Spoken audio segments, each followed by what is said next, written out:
ആ ചേട്ടാ ഇവിടെ പ്രദേശവാസിയാണോ ചേട്ടാ? അല്ല, ഞാൻ ബ്ലോക്ക് പഞ്ചായത്ത് പ്രസിഡന്റാണ്. ബ്ലോക്ക് പഞ്ചായത്ത് പ്രസിഡന്റാണ്. എന്താണ് ഇനിയുള്ള നടപടി എന്തായിരിക്കും?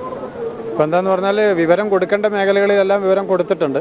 ജിയോളജി ഡിപ്പാർട്ട്മെൻറ്റ് ഏതാനും നിമിഷങ്ങൾക്ക് കൂടെ എത്തിച്ചേർന്നതാണ്. കളക്ടർ അതുപോലെ തന്നെ MLA മാരോട് ഡിസ്കഷൻ നടക്കുന്നുണ്ട്. അപ്പോൾ അവിടെയൊക്കെയുള്ള വിവരങ്ങൾ കിട്ടിയതിന് ശേഷം മാത്രമേ നമുക്ക് മറ്റ് തീരുമാനങ്ങൾ പറയാൻ പറ്റൂ. എന്തായാലും പരിഭ്രാന്തരാകാതെ തന്നെ ജനങ്ങളോട് ജാഗ്രത പുലർത്താൻ ആവശ്യമായിട്ടുള്ള നടപടി സ്വീകരിക്കാൻ പറഞ്ഞിട്ടുണ്ട്. ബന്ധുവീട്ടിലേക്ക് പോകേണ്ടവർ പോകാം. പിന്നെ തൽക്കാലം ഒരു ക്യാമ്പ് അമ്പലവയലിൽ തുടങ്ങാൻ ആവശ്യമായ നടപടി സ്വീകരിച്ചിട്ടുണ്ട്. അതിലേക്ക് മാറേണ്ടവർക്ക് അങ്ങനെ മാറാം എന്നുള്ളതാണ്. പിന്നെ അന്തിമമായി പറയണമെങ്കിൽ വിദഗ്ധ ഒപ്പീനിയൻ അടക്കം നമുക്ക് ലഭ്യമായാൽ മാത്രമേ അതിനെ സംബന്ധിച്ച് ഒരു അഭിപ്രായം സൂചിപ്പിക്കാൻ പറ്റൂ എന്നുള്ളതാണ് പറയാനുള്ളത്. തീർച്ചയായും ഇപ്പോൾ തന്നെ ആളുകളെ മാറ്റി പാർപ്പിച്ച് തുടങ്ങി. എന്താണ് മാറ്റി പാർപ്പിച്ച് മാറേണ്ട ആളുകളോട് മാറാൻ പറഞ്ഞിട്ടുണ്ട്. പിന്നെ ജാഗ്രത പുലർത്താനും പറഞ്ഞിട്ടുണ്ട്.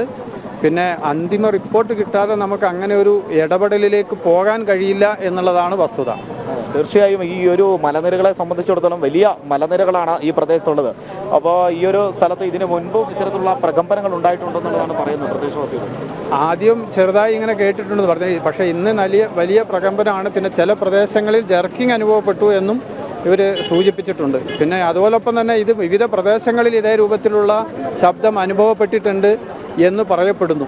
അപ്പോൾ എന്തായാലും വിദഗ്ധരായ ആളുകൾ ഇതിനെ സംബന്ധിച്ച് പിന്നെ വിവരങ്ങൾ നൽകേണ്ടതുണ്ട്. എന്തായാലും പീച്ചിയിൽ ഇതിൻ്റെ വിവരം കൊടുത്തിട്ടുണ്ട്. റെക്ടർ സ്കെയിലുമായി ബന്ധപ്പെട്ട് അപ്ഡേറ്റ് ചെയ്ത് ആവശ്യമായിട്ടുള്ള നടപടിയും വിവരങ്ങളും നൽകാൻ അവരും ശ്രമിക്കുന്നുണ്ട് എന്നുള്ളതാണ് ഇപ്പം മനസ്സിലാക്കുന്നത്.